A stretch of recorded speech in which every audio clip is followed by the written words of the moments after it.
मैं जो कहूंगी वो तुम दोनों करोगी, मानोगी मेरी बात? बोलो। पर बताइए ना, करना क्या होगा माँ? हमें उस घर में जाना होगा और वहां जाके हम उनसे पैसे मांगेंगे, क्योंकि अब तक तुम्हारा तलाक हुआ नहीं है। कोर्ट के वो कागज पर दस्तखत नहीं हुए ना तुम्हारे, तो हम पैसे मांगेंगे उनसे। वो क्या कहते हैं, वो तलाक के पहले वो जो मांगते हैं ना, एलिमनी। हाँ, हम वो एलिमनी मांगेंगे उनसे। कहेंगे कि अब तक तलाक नहीं हुआ है और आप लोगों को तलाक चाहिए तो आपको हमें पैसे देने होंगे। नहीं माँ, बिल्कुल अच्छा नहीं लगेगा। हमारा मान सम्मान सब चला जाएगा। हम खानदानी लोग हैं माँ। मैं पंडित की बेटी हूँ, पैसे मांगू? नहीं, मुझे ये सब बिल्कुल अच्छा नहीं लग रहा है। पैसे नहीं मांगूंगी मैं। तुझे क्या लग रहा है हम पैसे मांगेंगे और वो शिवांश की बुआ माँ हमें पैसे दे देगी? इतनी आसानी से दे देगी? तुझे लगता है ऐसे?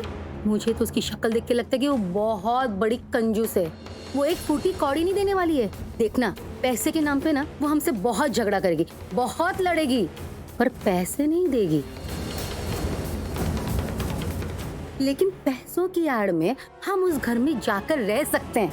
यही तो करना है हमें। शिवांश के पास तुझे जाना है, उस घर में रहना है, तुझे जाना है ना? तो कल से अब हम उस घर में रहेंगे। Got it, Mom. हम पैसों के चक्कर में उस घर में घुस जाएंगे और उस सोनालिका को ना शिवांश जीजू से दूर रखेंगे। हम उसका साया भी जीजू पे नहीं पड़ने देंगे। सही बोली तू गायत्री। प्रार्थना, तू समझ रही ना? तुझे वही करना होगा जो मैं कहूंगी, तभी ये सब हो पाएगा। बोल ना। हाँ माँ, चलूंगी। पर क्या हम सिर्फ नहीं बोल सकते कि हमें 1 महीना रहने दो, हम पैसों की बात ना करें, मतलब पैसे ना मांगे? प्रार्थना बेटा, तुझे बात समझ में क्यों नहीं आ रही है? तू वहां जाके अगर ये कहेगी कि मुझे सिर्फ 1 महीना रहने दो, तुझे क्या लगता है वो लोग रहने देंगे? अरे पहले तेरी इतनी बेइज्जती करके तुझे घर से बाहर निकाल दिया, अगर ऐसा कहेगी ना तो और ज्यादा बेइज्जती करके तुझे धक्के मार के बाहर निकाल देंगे। लेकिन माँ, पैसे मांगना कैसे लग... नहीं प्रार्थना, तुझे क्या लग रहा है? क्या ये पैसे मैं अपने लिए मांग रही हूँ? अरे मैं तो ये पैसे तुझे भी लेने नहीं दूंगी। बात पैसों की नहीं है, बात है पैसों की आड़ में उस घर में जाना, उस घर में रहना।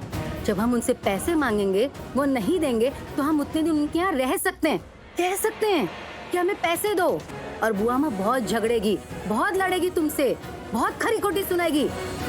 तब मैं धमकी दूंगी कि अब तक तलाक नहीं हुआ है, अगर आपको तलाक चाहिए तो आपको पैसे देने होंगे। फिर वो पैसों का बंदोबस्त करेगी, और जब तक वो बंदोबस्त करेगी ना, तब तक हम उस घर में रह सकते हैं। लेकिन माँ, उनको बंदोबस्त करने की क्या जरूरत है? वो तो 1 मिनट में पैसे दे देंगे। नहीं नहीं नहीं नहीं नहीं नहीं नहीं नहीं। बुआ माँ जीजू को एलिमनी के पैसे देने ही नहीं देगी। तो इतना तो मैं उनको जानती हूँ, वो नहीं देने देगी। सही बोली गायत्री। वो इतनी आसानी से पैसे नहीं देगी, और जब तक वो पैसे नहीं देगी ना, तब तक हम उस घर में ही रहेंगे। तुझे तेरा हक दिलवा के रहूंगी, तुझे तेरे पति के पास लेके जाऊंगी, तू अपने पति के पास रहेगी, अपने पति के पास उस घर में रहेगी। बोलो प्रार्थना, जवाब दो। कह दो ये एलिमनी तुम्हारी मॉम को चाहिए, तुम्हें नहीं चाहिए। बोलो प्रार्थना, जवाब दो। तुम लोगों की शक्ल देख के तुम लोग की नीयत तो मुझे पहले दिन ही समझ में आ गई थी। इंतजार कर रही थी मैं कि कब तुम लोग अपना मुंह खोलोगे। इंतजार कर रहे थे ना तुम लोग सही मौके का, किसी ठोस वजह का, ताकि बड़ा सा मुंह खोल सको, है ना? वजह मिल गई और खोल दिया मुंह, मांग ली बड़ी कीमत। यही इरादा था शुरू से तुम लोग का, यही मकसद था। ये मकसद हमारा तो नहीं था, और ना ही मेरा कोई इरादा था कि मैं ऐसा कुछ करूं। सच कहूं तो ये आपके दिमाग की उपज है, जो सोच रही थी और आज वो सामने आकर खड़ी हो गई। मतलब ये कि कहते हैं ना, जो आपके दिमाग में बार बार चलता रहता है वही सच हो जाता है। अरे 24 घंटे में से कोई एक समय ऐसा आता है कि हम जो सोचते हैं या हमारा दिल जो सोचता है या हमारी जबान पे जो बार बार बातें रहती है वो सामने आ जाती है। इसलिए लोग कहते हैं ना, अच्छा सोचो तो अच्छा होगा, बुरा सोचेंगे तो बुरा होगा। अच्छा सोचो या बुरा, अपनी अच्छी और बुरी सोच कभी ना कभी तो सामने आकर खड़ी हो ही जाती है। हाँ मॉम, ये मैंने भी सुना है कि हमें पॉजिटिव सोचना चाहिए और पॉजिटिव बोलना चाहिए, कि कभी कभी हम कुछ जो सोचते हैं ना वो भी सच हो जाता है। बात तो सही बोल रही है तू। हम जो सोचते हैं ना वही होता है। अच्छा सोचो तो अच्छा, बुरा सोचो तो बुरा। बकवास बंद करो अपनी।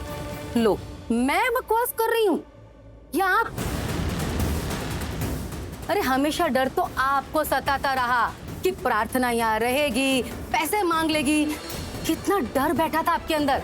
आखिरकार आपका ये डर सच हो ही गया। देखो ना, हम आज आपके घर खड़े, बिना पैसे लिए तो यहाँ से जाएंगे नहीं। वैसे भी आपको तो लोगों को इज्जत देना आता ही नहीं है, सिर्फ लोगों की बेइज्जती करना जानती हैं आप। जो बड़े लोग होते हैं ना, वो लोगों की इज्जत करते हैं। आपको क्या पता इज्जत क्या होती है। वो कहते हैं ना, नाम बड़े और दर्शन छोटे, दिल के खोटे। जुबान संभाल के बात करो। अरे मैं तो जबान संभाल के ही बात कर रही हूँ। आप अपनी जबान को संभाल के बात कीजिए ना। जो बोल रही है वो सोच समझ के बोलिए। और अगर मैं अपनी पे आ गई ना तो आप अपने आप को संभालने के लायक नहीं रहेंगी। How dare you! आप मेरी मॉम से इस तरह बात नहीं कर सकती हैं और तुम मेरी मॉम से इस तरह बात नहीं कर सकती। Oh, you just shut up, okay? मैं तुमसे बात नहीं कर रही हूँ। यू लालची पीपल, मतलबी लोग।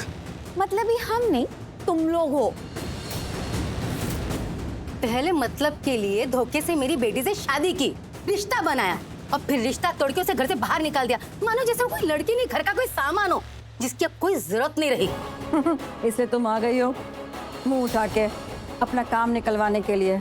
जब रात को बेटी घर पहुंची होगी तब तो तुम्हारे पैरों तले जमीन निकल गई होगी। सन रह गया होगा दिमाग की, अरे ये तो खाली हाथ आ गई, कुछ लेके नहीं आई, तुम्हारा काम नहीं बना है कि नहीं? इसलिए खुद आ गई हो अब पैसे ऐंठने के लिए। हाँ तो मैंने गलत क्या किया है? पैसे लेने आई हूँ यहाँ पे। तलाक चाहिए ना तुम्हें? हाँ, तलाक चाहिए तो बदले में हमें पैसे चाहिए। अगर मैं पैसे मांग रही हूँ तो उसमें मैं गलती क्या कर रही हूँ? कर रही हो गलत तो साबित करो। किस कानून में लिखा है, कौन से पर्चे पे लिखा है कि तलाक के बदले हम पैसे नहीं मांग सकते हैं? अरे जब पत्नी अपने पति को छोड़ती है तो बदले में पैसे मांग सकती है। ऐसा कोई कानून नहीं है जहाँ ऐसा लिखा है कि वो पैसे नहीं मांग सकती है। वो क्या कहते हैं, वो एलिमनी मांग सकती है। अरे जब कानून बोल रहा है कि छोड़ने के बाद पत्नी अपने पति से एलिमनी मांग सकती है तो मैं अपनी बेटी का साथ क्यों नहीं दूं? मैं भी अपनी बेटी का साथ दे सकती हूँ। साथ नहीं दे रही, पैसे मांग रही हो। हाँ तो मांग रही हूँ पैसा। मेरी बेटी भी ना कोई बिना वजह आपसे पैसे नहीं मांग रही है, अपने हक के पैसे मांग रही है। आपके बेटे ने मेरी बेटी से शादी कर ली। अरे मंडप पे चेहरे के पीछे अपना चेहरा छुपा के बिना उसे बताए चुपचाप से शादी कर ली। धोखा दिया मेरी बेटी को, रिश्ता बनाया, अपनी इज्जत बचाने के लिए उसे इस घर में रखा। अब उसे लग रहा है कि उसे उसकी जरूरत नहीं है, इसलिए उसे घर से बाहर निकाल रहा है। मेरी बेटी को खिलौना है, मेरी बेटी की क्या गलती है इसमें? मैं अपनी बेटी का साथ देने आई हूँ, मैं चुप नहीं रहूंगी।